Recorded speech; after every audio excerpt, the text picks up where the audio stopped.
Oh yeah, you're listening to Men of Abundance, episode 150 with Mychal, Connolly. And today, amongst other things, we're talking about stinky cakes and why boring is the key to success.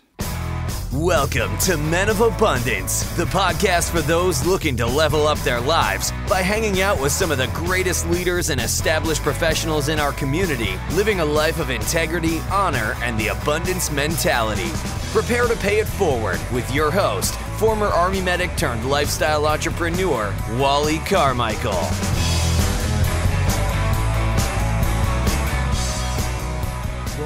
What's up, Men of Abundance? This is Wally Carmichael, your founder and host of the Men of Abundance podcast, the Pay It Forward community. And I have to tell you, I had a hard time titling this episode because there were so many different options. Now, obviously, I went with keeping it simple and boring to live your life of abundance. I did that in part to pique your interest, but also because, quite frankly, that's just the way it is. And Mychal and I get into that conversation of why boring is often the best path to success.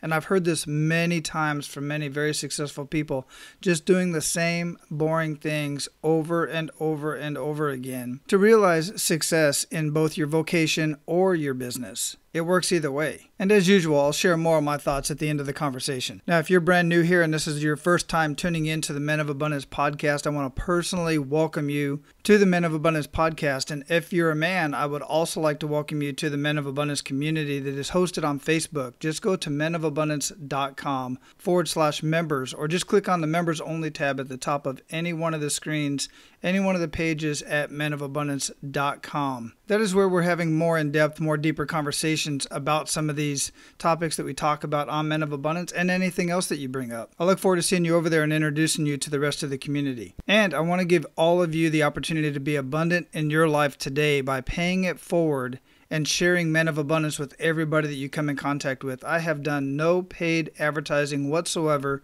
and we have grown pretty moderately. I'm very happy with the way that Men of Abundance, the community has grown, and the listener base of Men of Abundance. I think last I looked, we're in 61 different countries being downloaded, which really blows my mind. I'm very honored.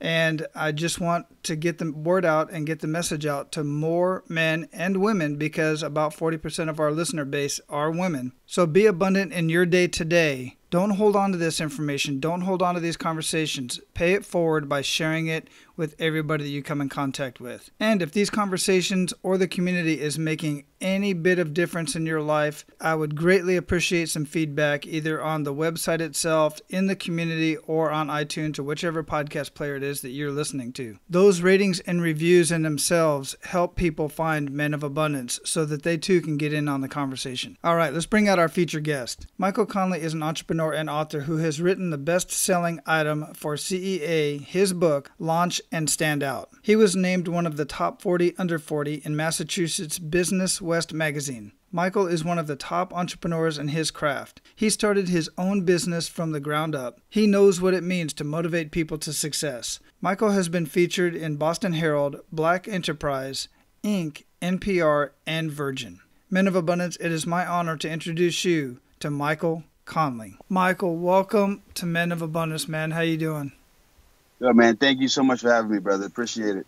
Brother, it is my pleasure. And as we were talking there during the pre-show, we figured out that Greg Walker had introduced us a while back, and we were originally scheduled at one point. I don't remember what happened. So much has happened in such a short period of time that we had to reschedule. But here we are, man, and I really dig what you got going on, brother.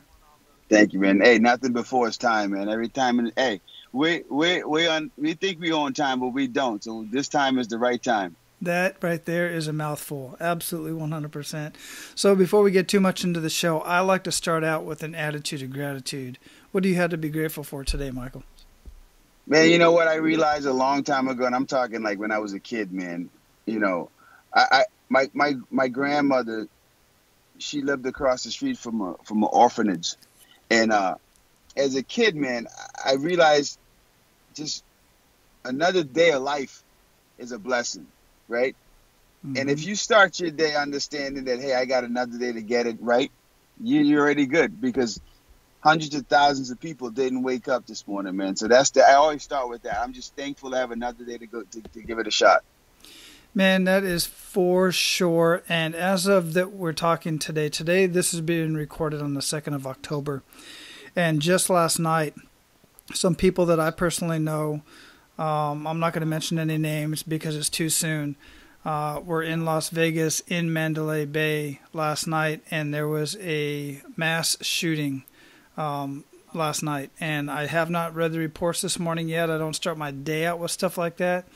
But as of last night, the reports that I was getting from friends of mine and people that I know on Periscope, Facebook Live, all this stuff, it's not good. It's not good. So, you can be anywhere, anytime, and anything can happen. So what you just said really rings true for me this morning, and I thank you for saying that.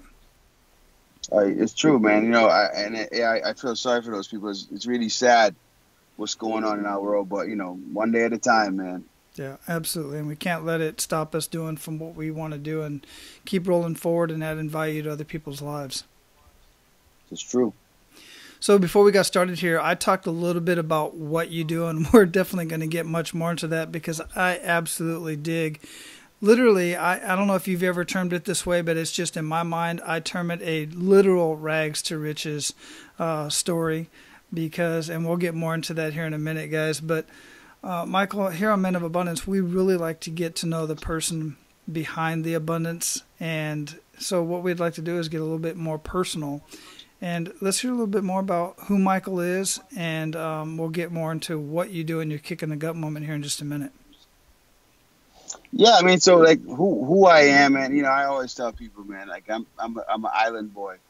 I was born and raised in the Bahamas, and I just really had a big dream since I was 5 years old, man. And sometimes I say that to people, and they can't really grasp that concept, and I just have to make it extra simple. So my big dream was to own a successful business in America one day. And I didn't know crazy foresight or nothing. It was simple. My stepdad had a pest control business, and I was privy to the books because I was with him when he was collecting his money, and I always realized he made way more money exterminating the one grocery store on the island, the 4 or 5 restaurants on the island, the 2-3 hotels on the island. It was like big money to him. And we would spend our summers, in Florida or somewhere in America just to relax. But I saw what I thought was, there's hundreds of hotels and hundreds of restaurants and hundreds of grocery stores. So I always said, man, if he had his business in America, we'd be doing really, really well. So as a kid, at 5 years old, I said, hey, one day I want to have a successful business in America. And I didn't tell anybody that. I just knew it was going to happen. I just kind of did the work to make that happen. And it's, success is a daily grind. So I keep working. I never tell myself I'm successful because I don't ever want to settle. There's something about folks from the island, and I understand that there's a lot of entrepreneurial mentality. Even those who are employees have an entrepreneurial mentality. I've talked to quite a few folks from Jamaica, the Bahamas, Caribbean, all over the islands, and it just seems to be a theme that everybody in the family, even if they were employees, like yourself, when any of the folks that I talked to said, hey, I'm going to be an entrepreneur, I'm going to do this, they had full support, which I really dig because a lot of families, they don't like when their kids decide that they're going to go on to be an entrepreneur because it's not what they did or they tried it and didn't make it. And you talk a lot about fear and all that kind of stuff as well. I've heard you say some of this stuff, but what is it, do you think, that is about folks that live in that environment and in those parts of the world that there's so much entrepreneurial mindset? You know the big difference, man, to be honest with you, bro, and it's quite simple. The difference is back in the islands, we don't have an uncle that could save us. We don't have Uncle Sam. So like if you don't work, you don't eat, right? So what happens is you just start to develop a mentality that I'll do anything necessary, legal, honest, ethical, to take care of my family. Is that if I gotta go pick up some conch shells and cut the conch out and sell conch salad to the tourists all day to feed my family, I'm gonna do that. If I have to, if you go on the island, you see little kids, they on the traffic lights with some Windex and some newspaper, and they cleaning people's windows or they selling newspapers or whatever it is. But they're not doing that to really be entrepreneurial, man. They're doing that to eat. So when you So when you have people that come from stuff like that, and then you put them in an environment like America, where it's the free enterprise system, and you really could sell anything to a whole lot more people. Because like even selling those newspapers or those peanuts or whatever on the street in Bahamas, like, you know, you hoping, you know, 50 people buy your peanuts. In America, if you imagine standing on a busy street in America, I don't think this is legal, but just go with me here. Like standing on a busy street selling peanuts, you're gonna sell 50 in like 30 minutes. You know what I mean? Mm-hmm. So like what happens is when you move here, you just see the numbers. The numbers is so different. So, you know, that's what it is. So when you put someone in that kind of environment with the opportunity that America lends, man, that's why you see so many Caribbean people and international people come here and become entrepreneurial, because you kind of just used to doing that on a small island. So that's just what it is, man. And that's why I always tell everybody, like, the best thing any American entrepreneur could do or business owner could do is have an ambitious immigrant's eyes or mind next to him, because those two kind of opportunities put together. See, because here's the difference too. The American system, it's so much faster and so much more efficient, and the island system is sometimes slow and laid back. But when you like merge those two kind of mindsets together, it becomes unstoppable, bro. Yeah, that makes a lot of sense. And you started out talking about, when I asked you that question, it's interesting that you brought it up that way, is that you brought it up that Uncle Sam, there's not an uncle there to help them out, to bail them out, and to even help them in any way, shape, or form. And lately, I've been on this huge kick. I've been studying poverty. Now, I've been all over the world, and I've seen true poverty, and I'm sure you have as well. And I say true poverty because a lot of folks in the United States think they're poor, and I grew up poor, but not as poor as what I'm talking about, where they're making $1 to $2 a day. Right. At best. And I think of places like Haiti, for instance. Now, Haiti, for many years, they have been receiving aid, and they've been getting help. And I guess you could say help from Uncle Sam, but other countries too, not just the United States. Let's take rice, for instance. They've been getting loads and loads and loads of rice. Well, before all this free rice was coming into the country, they were normally eating they were eating rice 2 to 3 times a week. Mm-hmm. And it was kind of a commodity at the time, before, you know, people started throwing all this rice at them. And I could say the same thing about cotton and shirts and clothes and stuff like this, but let's stick with the rice. There used to be guys down there that had their rice farms, and they could sell their rice. Well, now that there's free rice, nobody's there to buy any rice. Nobody's going to buy any rice. And now they're eating rice 2 to 3 times a day because it's so available. And I'm bringing that up because what you said really struck true with me, because I've been really paying so much attention to what poverty is. And one, they don't need as much help as you think they do. What they need is connections. What they need is, one study I've been watching closely is how cell phones have affected the poverty in a positive way, because now they're connected to, instead of having to walk 20 miles to find some medicine for mom and realize that the store's closed, they can make a phone call and even have it delivered. Right. You know, that saves so much productivity. I'm going down a rabbit hole here, but it really is on the top of my mind, and it makes a lot of sense in what you just said. Yeah, we know what it is, man. I never take poverty lightly, because I understand.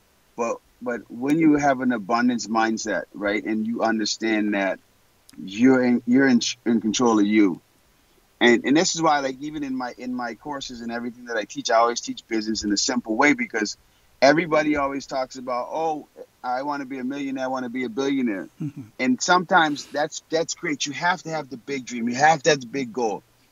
But you have to start where you are. So if you're only making $30,000 a year, right? Don't start talking about $1 million and $1 billion.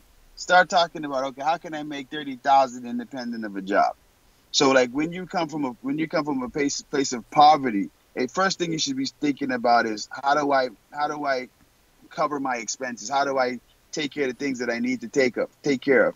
And that's kind of where the real poor people in the world, that's what they start with, their basic needs. How do I take care of this today? And then once they have that figured out, then how do I double that? And then how do I quadruple that? How do I, 10x that? How do I keep going? And then next thing you know, that person's out of poverty. But that person did it by betting on themselves, not hoping or wishing for a handout. Those are good. I'm not saying that's not good. You could help, but don't. The second you put your success, or the second you put your future in someone else's hand, you just acquired yourself a master, and you don't want that. You want to be the master of your own destiny. Absolutely, 100%. I completely agree with that. And a lot of these guys, for instance, many different countries I looked at, and still looking at, but Haiti is one that the guys down there are going, look, guys, it's not that we don't appreciate your help, but we've been getting help for so long, we no longer help ourselves as a nation, as individuals, and many of them want to. Yeah, it could, help could literally paralyze you because it makes you complacent. And that's why I say, when okay, I'll take it away from Bahamas or Caribbean or a poorer country. I look at those kids in the subway in New York selling the chocolate, right? Those kids are betting on themselves. They go, all right, well, I need some sneakers for the basketball tournament. I need this or whatever. So you know what I'm going to do? I'm going to take this box of candy. It's scary as heck on that subway. I mean, there's some of the most ruthless people when it comes to, saying no. But I'm going to still go on there. And I know, listen, I got to talk to 10,000 people, and 9,000 of them are going to tell me no, but 1,000 of them are going to tell me yes, and I'm going to sell some candy. Right? And that's what those kids do, but they're betting on themselves. They're betting on themselves. That's what entrepreneurship is. That's what business ownership is. That's what's, I tell people all the time, being an entrepreneur, being a successful business person, that's just you betting on you. Instead of spending that money on that scratch ticket, you spend that money on you.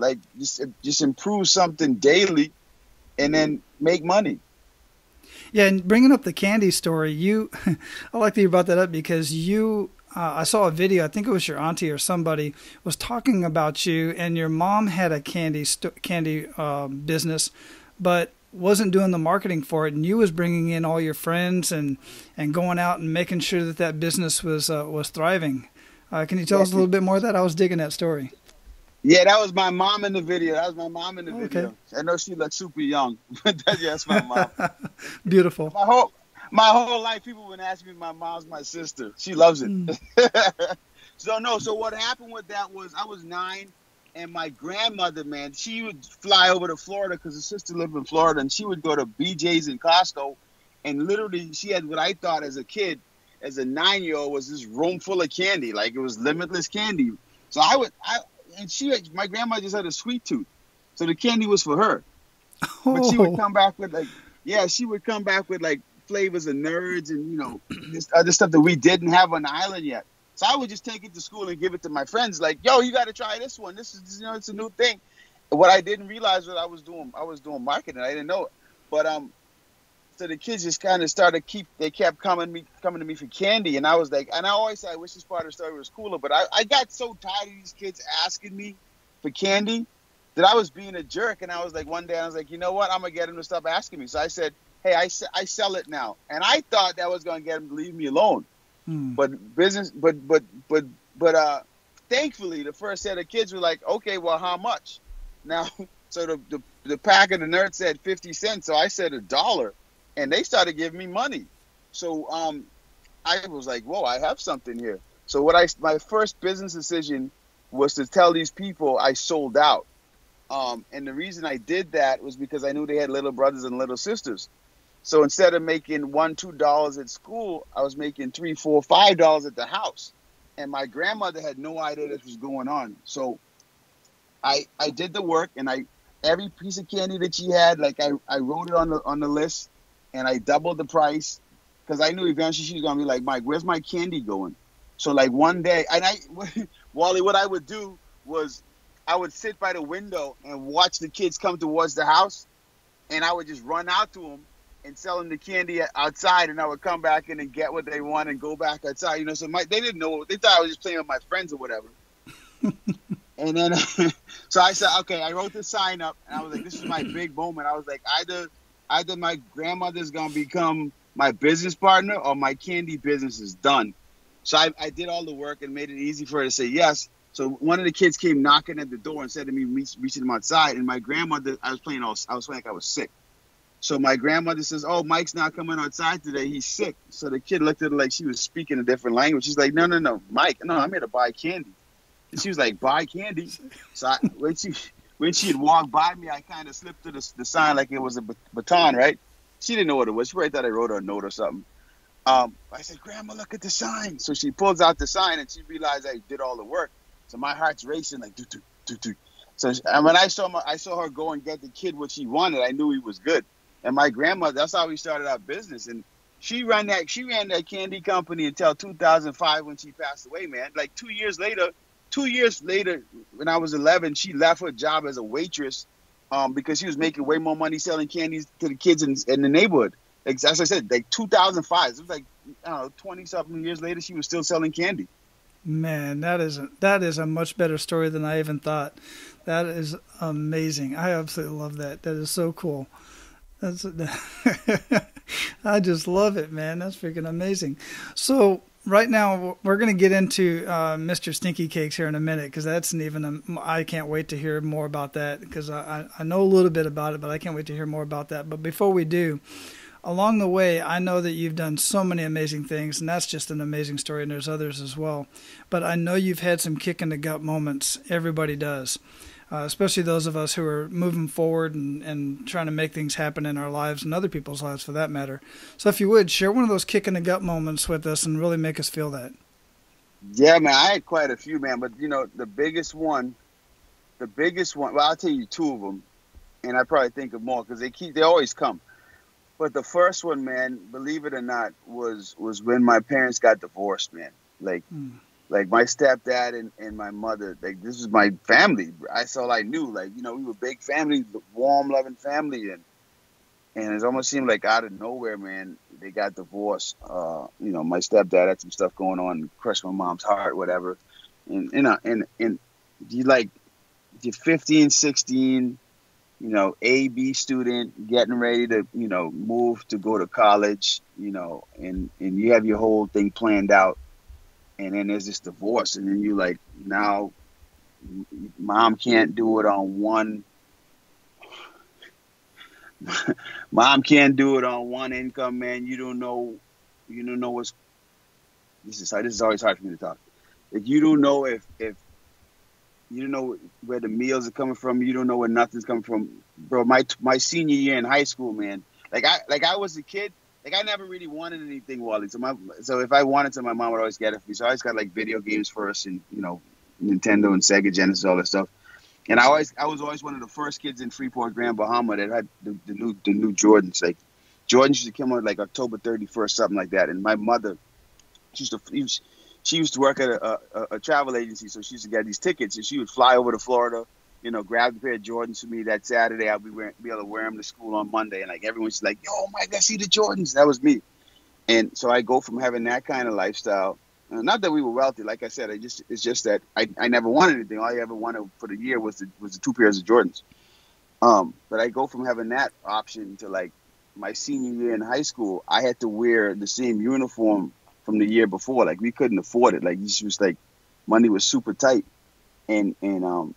But I think that was one of the best things that happened to me, because it helped me realize that, you know, there's no reason to be materialistic, and, you know, you got to look at the things that you do have. Like, even though I didn't have the little, and it was a silly thing being able to get the Jordans, I had my mother, and I had my sister, and we had each other, and I for the first time in my life, I really understood what love really was. Love was never about things. And I think that moment, the reason I said it's one of the best things that happened to me, that moment is what helped me appreciate my wife more today. That moment is what helped me appreciate my sons more today. That moment is one of the reasons why I'm a foster parent and give back today, because you can't buy love. You can't buy the things that are going to truly make you happy. There's no way to buy it.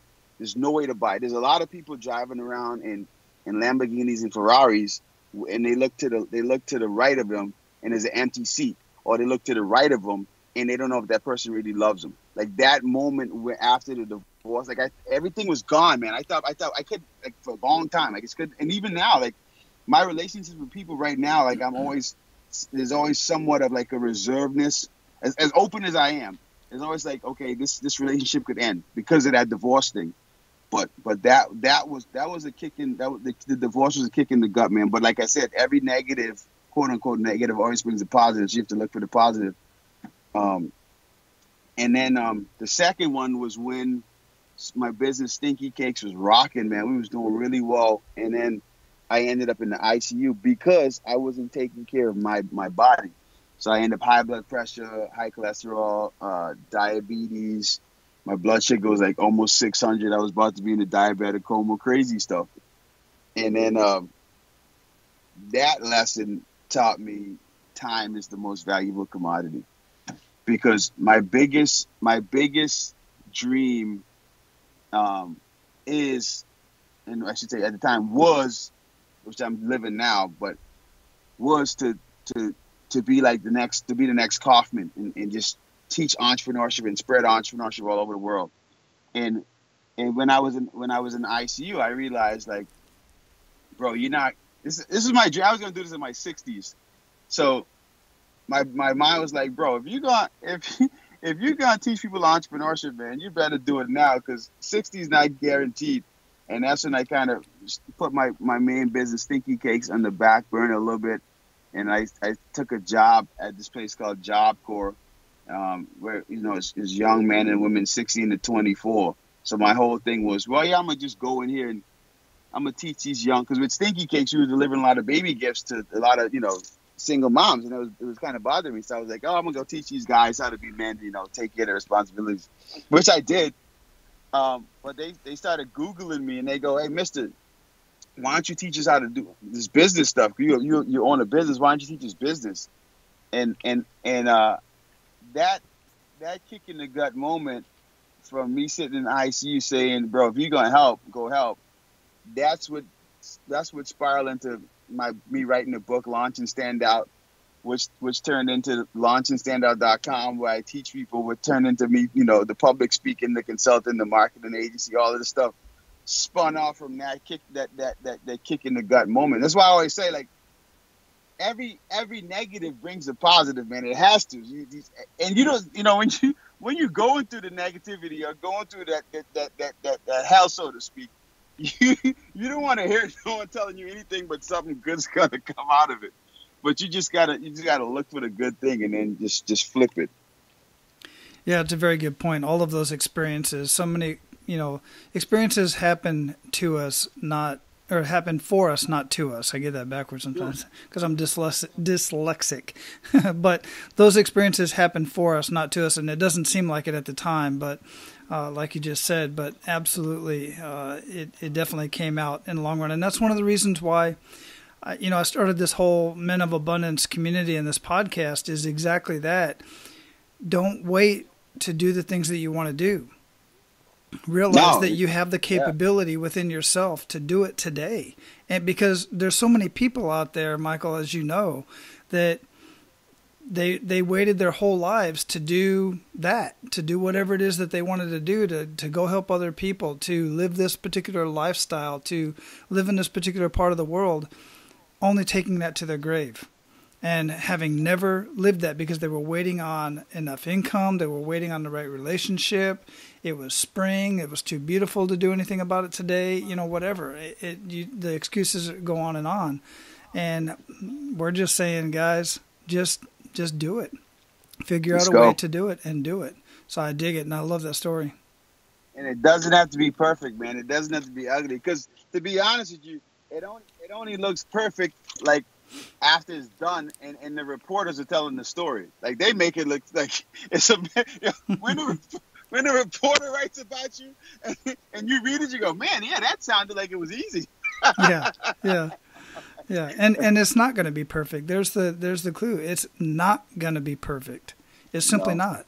And even when you're up on stage and you mess up one of your, one of your speeches and you say something wrong, you said something wrong or incorrect or told your own story incorrectly, but nobody else knows that. So just keep on rolling, man. And you've got a lot of them. And I'm going to share some of your videos in the show notes at Men of Abundance. One of the stories I'm going to share, because we don't have the time to get into it right now, but you're going to want to go watch this video where Mychal is talking about fear and overcoming fear. And he tells a story about his mom. And he was just talking about his mom. And I can understand why he gets choked up about that, because of the story shows truly what love is and what it means to care for your family. She overcame a fear that most will never overcome, and she overcame the fear and made it for her occupation. And I'm going to leave it at that, because I want you guys to go watch the video, because it's simply amazing. So, Mychal, listen, man, Mr. Stinky Cakes. How the story came about is out there. I've seen it. I've read it. But I want you to tell your perspective about what is Mr. Stinky Cakes? How did that get started? And then you already kind of talked about how it rolled into what you're doing now and helping so many men and women around the world through your experiences in entrepreneurship. But let's learn a little bit more about Mr. Stinky Cakes. Yeah, so that what Mr. Stinky Cakes, it really came about from the baby gift company. My wife and I started Stinky Cakes, and the reason we started a baby gift company, like, we weren't set out to start a baby gift company. So after we had our second son, like, we literally just wanted diapers, and no one was willing to give us diapers. And I'm like, but you guys know every baby needs diapers. What I didn't realize at the time was that gift giving is a two-way street. And so even though if you give someone a box of diapers, they're gonna love it and use them, like, you just feel like you just gave someone a box of diapers. It's like, So I became obsessed with solving that problem. Like, I need to make diaper giving fun. And I need to make it a cool gifting experience. And long story short, man, we took disposable diapers and made them look like cakes. And we told the world about it, and people were like, no, this makes sense. And it's the thing, like, when we started that company, like, I thought we had an original thought, like, first person ever to take, disposable diapers and make them look like cakes. And that wasn't the case.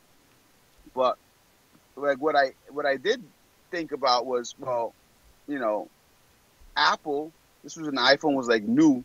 I was like, well, Apple didn't invent the cell phone or the telephone, but they made the iPhone. So I'm like, well, I'm just going to be the iPhone of diapers that look like cakes. And we ended up calling the company Stinky Cakes. And, and that was all around the idea of making people laugh. It was funny because my son was like 2 at the time, and I used to change his diapers, and my wife used to change the baby's diapers. And it just happened, timing. It just happened. He walked in one day, and he was like, my wife and I were going over different names of the company. And he walks in and he goes, Dad, I did Stinkies. So I look at my wife, I go, what about Stinky Cakes? She started laughing. I started laughing. The stinky baby started laughing. So he's like, all right, we going with Stinky Cakes. And then we just started marketing, man, and it worked. It stuck. Like, we still have people now, like, that's the baby gift they give. They give Stinky Cakes. That's what they do. If someone has a baby, they send Stinky Cakes. If a client is pregnant or have a baby bump, they send them Stinky Cakes instead of flowers or chocolate. You know what I mean? And so they feel good because they get to say, hey, I sent someone a Stinky Cake, and people think it's funny, and the person get the diapers and they love it. Like, in my book, Launch and Stand Out, I talk about this one guy. What he had bought this custom theme Dr. Seuss Stinky Cake from us. I mean, it was a huge old thing, and it was like 2 a.m, right? So Wally, you I don't know if you have kids, Wally. Oh yeah, I've got 3. Absolutely. All right, perfect. So picture this. No, go ahead. No, they're much older now. But I was just thinking, my wife's from Panama, so we always use cloth diapers. We just find it so much better, and that's another reason why I really liked what you were doing. But go ahead. So okay, good. So you'll get it. So picture this: 2 a.m. I know you say you use cloth, but for this example, you're not in cloth, all right? So 2 a.m. And the babies, your wives go, oh my goodness, we out of diapers. You just kind of missed it somehow. And you go, yeah, we got the stinky cake in the baby's room. Just take a diaper out of there. The wife goes, don't you touch my stinky cake. So 2 in the morning, the guy had to go out to find a local pharmacy to buy some diapers because the wife didn't want to take the stinky cake apart. Man. No, I can 100% relate to that, without a doubt. How's the diaper guy run out of diapers, man? That just This is one of our clients. Oh, one of the clients. Yeah, one of the clients. I ran into him. He's an attorney. So that's why I said he had ordered this, this big old custom Dr. Seuss stinky cake for his wife. At 2 in the morning, man, they needed diapers, and she sent. So they got this big old stack of diapers, and she wants to preserve the cake. Yeah. Oh my Lord! Now that right there, that would be a whole different story right there. I'd be like, no, I'm taking one of those diapers. Well, then again, I'm telling you, I probably would end up at the store at 2:00 in the morning. Yeah, some of our clients, man, because it's really like it's a piece of art, man. Yeah, it is. They love them. It is, and guys, I'm gonna have pictures of these for sure up in the show notes at Men of Abundance. So make sure you go check these things out if you haven't checked them out before. And Mychal, I had seen the cakes before. I had seen, on Instagram and stuff like that when I was looking around for various gifts, or my wife was looking for gifts for baby showers and whatnot. And I just thought that it was the most creative thing because I love creativity, but I didn't think much of it until I saw your story, until Greg had introduced us. And I thought, man, I've seen those before. That is really cool. But I didn't know if you had started the whole trend or not, but it was something that you guys just came up with but was already out there in the world. Yeah, that's what I tell people when it comes to entrepreneurship, man. They don't reinvent the wheel. License plate holders, right? Every car has a license plate. Go find a fun way to market license plate holders. And people will buy them from you. Yeah, I mean, like, there's so many. The ideas are everywhere. You don't have to reinvent the wheel. Like, if you look at some of the most successful businesses in your city, all you got to do is drive down like the main street. And you're gonna see restaurants. You're gonna see car stores. You're gonna see a barber shop. You're gonna see, like these same old boring businesses that's been there for the last 50 years. Those are the ones making the money. When you look at the businesses where people are like, oh, let's go and paint the sky pink. Like, yeah, that sounds good, but no one wants a pink sky, so they never make money. Just like, just open your eyes and look at the boring businesses. Those are the ones making the money. As a matter of fact, go to like the little industrial area in your neighborhood, right? Where these businesses that you never heard of that are making like washers for satellites, right? All they do all day is make washers, but they have like a $30 million contract a year to make washers for DirecTV. Like, those are little silly businesses. Those are making all the money in America. Like, entrepreneurship and business is so boring, though. Like, they have to sell the sexy tech stories and talk about the Mark Zuckerbergs and the Snapchats that makes $1 billion for doing, tech. But when you go to if you ever go to like a Inc. 100 or Inc. 500 event, and you're gonna have like a few tech companies that you heard of. Most of the companies these fastest growing companies are companies you never heard of, and it's like these wait a minute, what do you do? You make the suction cups for GPS holders? Yeah, because a lot of people were buying GPSs, or you make the little button on the iPhone. Yeah, because it's like how many millions and billions of iPhones? Someone's got to make the button, right? It's like, it's silly stuff. Yeah, I absolutely love that you brought that up, and I was thinking about this earlier when you're initially talking about the other businesses that you've helped people get started and been involved in. So many people, especially these days, in my circle anyway, let me just put it that way. There are so many people that are trying to start some sort of online business, whether it be software or some sort of an app, coaching, you name it. And there's so many jobs out there. There's so many vocations out there that are just the simplest little things that are really making people, maybe not 6-7 figures, but they got a damn good living. They're living well. Yeah. and they're doing the simplest things that most people don't even consider doing. I mean, a plumber that owns his own business, think about this, 2 o'clock in the morning, try to call a plumber and see how much you're going to pay a plumber to come over to unclog your toilet at 2 o'clock in the morning. I mean, people don't want to do those jobs these days, but that's where the money's at, man. And that's where the freedom is at, when you can have your own business. And now, I wouldn't say it's freedom necessarily if you're the one getting up and at 2 o'clock in the morning to do that. But, people are willing to pay for that. And you can have employees to do that as well. Well, even if you start and think about that, though, if you got to get up at 2 o'clock in the morning and your fee for, your prime time fee is $500, right? That's just to show up. Mm-hmm. And then there's a $1,500 problem, right? And let's just say, so that's $2,000, and let's just say you're netting in profit $1,000. Like, most people don't make $1,000 a week.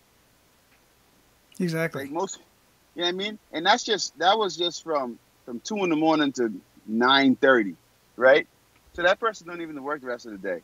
But then you look at doing that, once a week. Now you're netting like $50,000 just for pulling some hair out of a toilet at 2 in the morning. Mm-hmm. But that's the thing. You know what I realize is happening? I think and I hopefully I'm correct with this, but I think like the next generation, because now they're starting to talk about these blue collar jobs again, right? Because it was so long, it's been a long stretch where like white collar jobs just seem like that's the way to make money. Like this is what I tell my sons. I say, you look at a problem, there's always going to be a problem, and you figure out a solution to that problem and then sell that solution, right? So like, as long as people have bathrooms, there's going to be clogged drains, right? So if kids are smart today, you take the new technology is available to you. You take that old solution and you disrupt the industry.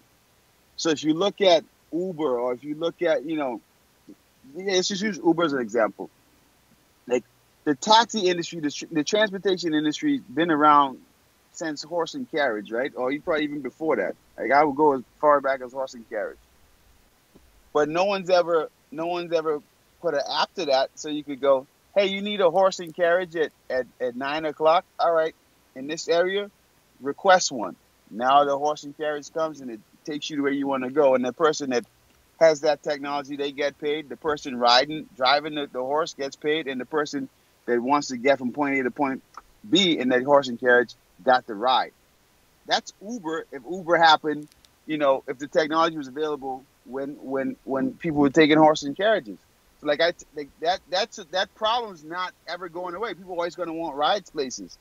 So if you feel like you have to be a part of the tech space, do it from a disruptive perspective, where you're going to use technology to disrupt an old problem that's never going away.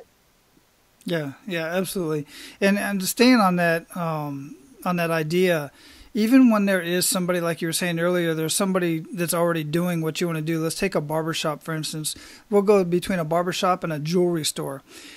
When you look around and if you look at like these strip malls and stuff, you might see 2 or 3 different barbershops. One's a hair salon, one's a barbershop, one's a barbershop for men.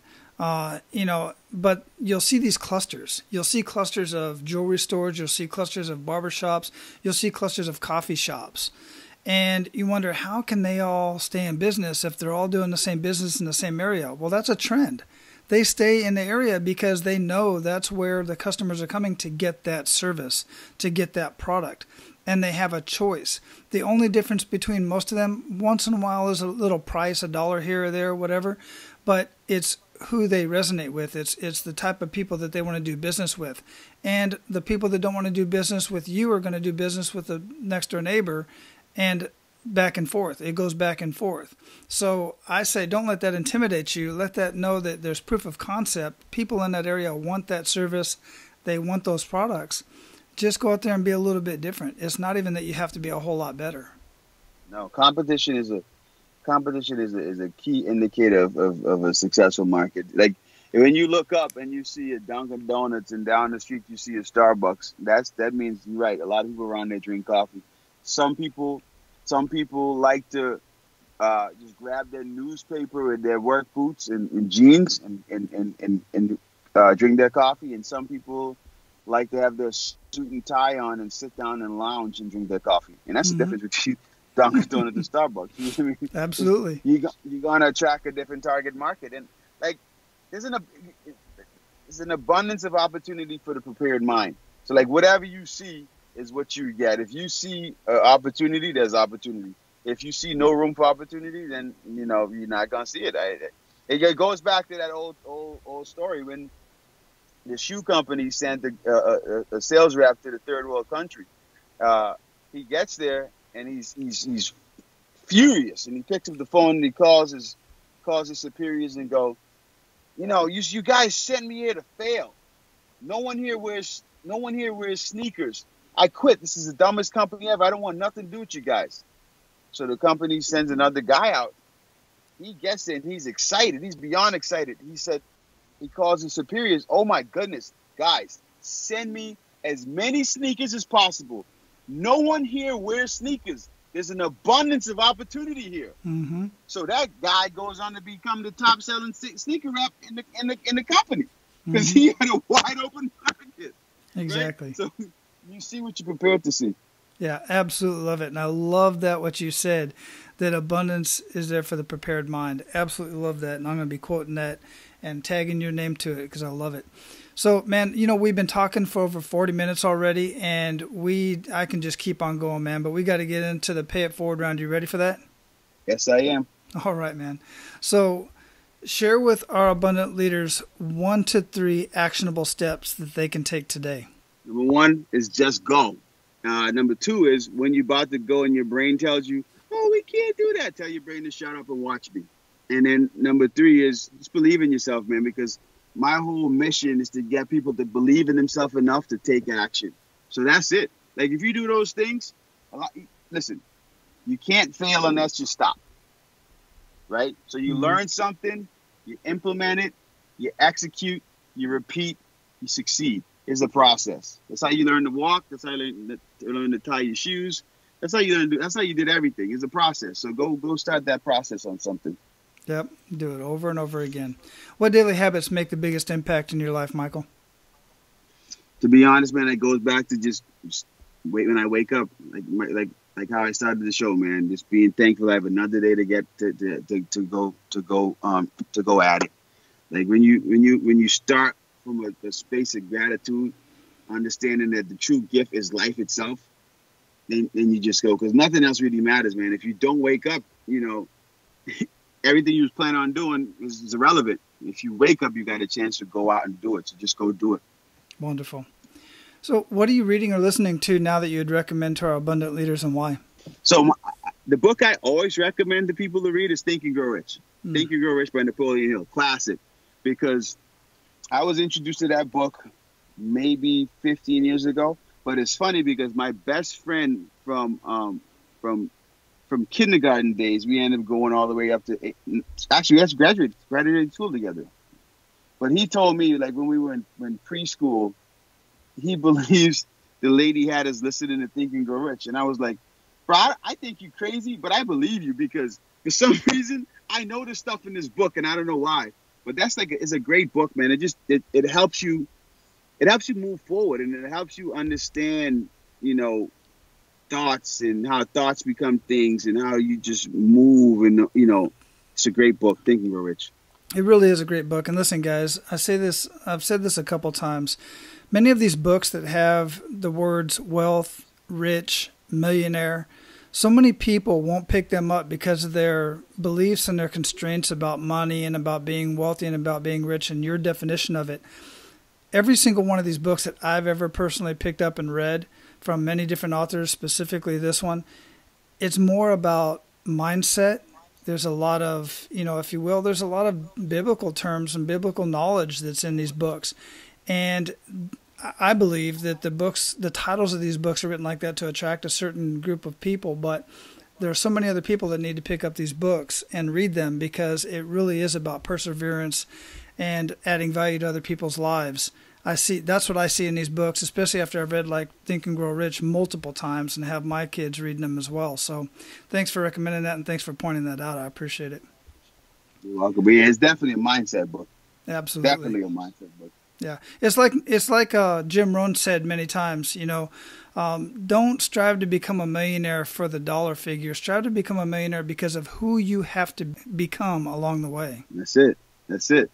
Yeah, I know. I like that, and that's why I always say, like, even with all my students, like, I don't teach them how to make millions and billions of dollars, so to speak. I teach them how to take care of what they have to take care of, and then now like my best student, because I put together this program called the 100 Grand Plan, right? My best student that did that, she was a web designer and a graphic artist, and she had this job in Atlanta. She was making $50,000 a year. So I said to her, okay, your first goal is let's get to $50,000 so you could make this money independent of a job. She did that in a few months. And I said, all right, good, you hit that. Now let's double it so you could see that you could take that extra $50,000 and now you have a $50,000 cushion, so you could take a year off from this job if you wanted to. So she did that. So she said, Mike, I did 100. And I said, so what are you going to do next? She said, I don't know. I got to talk to my husband. so she comes back and she said, Mike, I'm going to go for it, because this is all timing, because she was still a little fearful with this. But the job was downsizing, and they was actually going to let someone else go. And she said, no, let me go. I'll be okay, because this other person in the family too. So she wasn't thinking about herself. She was thinking about the other person. So from that time, she ended up, with maybe like 6-7 months later, she jumped up to $250,000 because she was just able to focus all her time on her business. So like now she's got this, she's printing money now. Now she's getting like $10,000 clients. Like, and she has this lady. She went from the point from being like afraid to collect her money, not like 1,000% afraid, but like afraid to collect her money and wasn't charging what she's worth. And now she is confidently is getting $10,000 design clients. But it was all the process, because, like I said, more than the money is the mindset, and having someone there to walk you through this stuff makes it so much better, because confidence is everything, man. And but it's kind of cool that she was able to rock the 100 Grand Plan to crush that, and she did it within a year. So it's cool. I love my approach to entrepreneurship. I always tell people, like, if I ever wanted to slam people in my programs, you get the fancy video with the fancy car and the fancy mansion, and then you brag about what you get, and you know what I mean. And people go, "Oh, I want to do that," but you're not gonna get those people that are gonna grind it out. And as you know, entrepreneurship and business, I don't care how big or small a budget you have, but let's say you have a huge budget, it's not all about the money, because if it was about just having an abundance of money to run a business, all of these tech companies and all these companies that do these large funding rounds that go belly up, that proves that it's not just the money. There's so much more behind it other than just the money. And I like just showing people the nuts and bolts, the boring stuff of business, man. Like, so I believe in helping people build stuff that they can hand down to their kids, and their kids can hand down to their kids. Yeah, legacy absolutely. Businesses. You've said it multiple times, man. Business, when it's successful, it's doing the boring stuff over and over and over again. And most people just won't do that. They're thinking it can't be this simple. This is just boring me. But hey, you know what? That's what makes a successful business successful for long term, is just doing the same stuff over and over and over again. Sticking to the basics, man. That's it. I love it. So what do you feel? I think I know your answer to this question after watching some of your videos and reading some of your stuff, but I'm going to ask it anyway because I want the guys to know. What do you feel holds most people back from living a life of true abundance? 4 letters, man. 4 letters. F-E-A-R, brother. Yep. Fear, man. Fear kills more dreams than lack of resources ever will. Fear, fear of the unknown, man. Fear of losing, fear of death, fear of, it's fear of everything. Like what people really fear the most, I believe? People fear what other people think of them more than anything else. Yep. Like, I think that's the deadliest fear in the world, what other people think. And like, that's, going back to that ICU moment, talking about the kick in the gut, the punch in the gut moment. Like, I realize that not that only 10 people care about me, but I know for sure, for fact, if I was to die in an ICU, I know for sure 10 people's life would never been the same. And every day they would think about me and miss me every day. And those are the 10 people that came to see me when I was in there. So it was my wife, my 2 sons, my mom, her husband, my sister, my mother-in-law, my father-in-law, and 2 of my friends. Those are the 10 people that were there, right? So, like, if I'm doing something and any of those 10 people have a problem with it, I stop. Or at least I evaluate. If anybody else does, I go, well, you know what? If I was in here, you wouldn't even care what I was doing anyway. So if I feel like if I have to care about someone else's opinion, man, is those 10 people. Everybody else, not that I don't respect other people. That's not what I'm saying. What I'm saying is, to influence me or make me like stop or become fearful, it's got to be one of those 10. And those 10 people know I'm crazy, so they like, here goes Mike being Mike again. Yeah, guys, quit worrying about what other people are thinking about you, man, because you know what? You're thinking that they're thinking about you, and chances are they're not. They're thinking about their own issues, man. They're not thinking about you. It's true. Cool. So what does living a life of abundance mean to you, Mychal?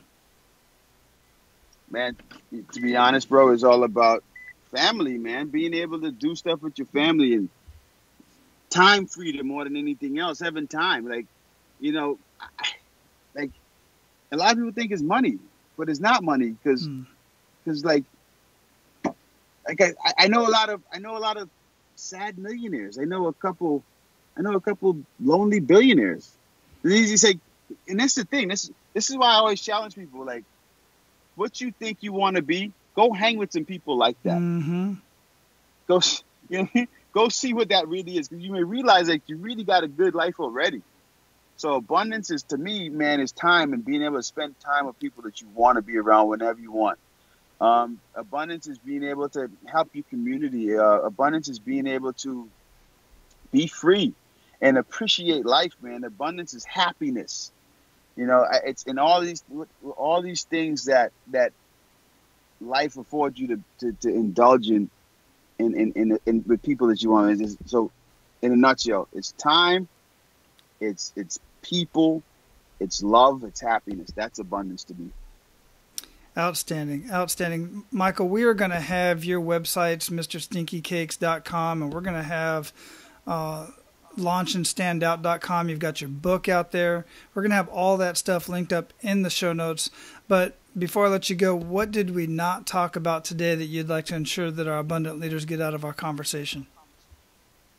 Man, really, man, you know, to be honest, I think we covered a lot. We did. I just want people, everyone listening, man, whatever it is you're going to do, go out and do it, man. And, you know, along the way, help as many people as you can, because at the end of the day, man, like, you got to look at yourself. When it's said and done, when it's over, like, what will people say about you? Like, will they say, oh, yeah, Mike Connolly was this guy that made a lot of money? Okay, so what? They're going to fight over the money when you're gone. Like, what are they going to say about you? Like, you know, just think about that. I want them to say, you know, Mike was a good guy, man. He helped a lot of people. He helped a lot of kids. He loved his wife. He treated his kids right. He treated his community right. Any way he could help someone else. Like, think about that. What do you want people to say about you when you're gone? And then live every day to make that story true. Love it. I love it. Thanks so much for your time, man. I love your stories. You're definitely a true showman and a really, really amazing business person and just a great guy. I absolutely love this conversation. And I look forward to carrying on our personal relationship beyond the show, beyond the podcast. And I look forward to, you know, helping you out in any way that I can and collaborating in any way in the future. Likewise, my friend. Thanks for having me, man. Keep up the good work. We need way more positivity in the world, man. So I appreciate what you're doing, and anything I can do to help you, just, you know, always reach out to me on Facebook or Twitter or Instagram, wherever you want to. I think we definitely connected on Facebook, but this is more for your audience too. Like, if I said anything today to impact you and you want to talk more, man, reach out to me, Mychal Connolly on Mr. Stinky Cakes on anything, you know. And I'm always here to listen. But Wally, yeah, like I was saying, man, anything you want, just let me know, man. I'm a message away or email away. Absolutely. I appreciate it, man. Aloha. Aloha. All right, guys, I got a lot out of that conversation, and I'm sure you did too. But one of the things that really stands out was what Mychal said, and when we had the conversation about keeping it simple, basically keeping it boring. And this is true whether you're an entrepreneur or you're an employee, whether you're working for somebody else. You know, there are many vocations out there, many jobs that are very well paying. And they're probably never going to make you $1 million. They may never even make you 6 figures. But the bottom line is this. If you enjoy what you're doing, you're adding value to people, and you're able to spend time with your family and do the things that you want to do in life, aside of having the oversized mansion with all the rooms and the Lamborghinis and all this kind of stuff, you know, that kind of stuff really does not bring you happiness. I've talked to many, many multimillionaires who have said, yeah, I've got the toys, I've had the toys. That's not ultimately where the happiness came from. The happiness came from adding value to other people. Those things are cool. Don't get me wrong. I dig it too. But when it comes down to it, enjoy what you have today in your family. Enjoy what you have today in the things that you're able to do, that you're able to travel, that you're able to just enjoy your time and enjoy your day. And your ability to add value to others. That's where the true happiness comes from. Once you figure that out, once I figured that out, then I was completely free. Completely free, and so much more started coming into my life as a result of that mentality, as a result of the abundance mentality, and realizing how much I have, and then started paying it forward. That just multiplied it. I've got so many stories personally over the last 4 years that truly proves to me, and I would hope to you, that living a life of abundance and paying it forward has nothing to do with the 6 and 7 figure income and all of the toys and all of the other stuff that comes with that. The true value, the true happiness comes from adding value to other people. Now, go out and live your life of abundance and make sure to pay it forward. That's all for today, Abundance Leaders. For more about our guests and the powerful information we shared with you today, be sure to sign up for our mailing list at menofabundance.com. We appreciate your time and look forward to hanging out with you on our next episode. So until then, be sure to pay it forward and live your life of abundance.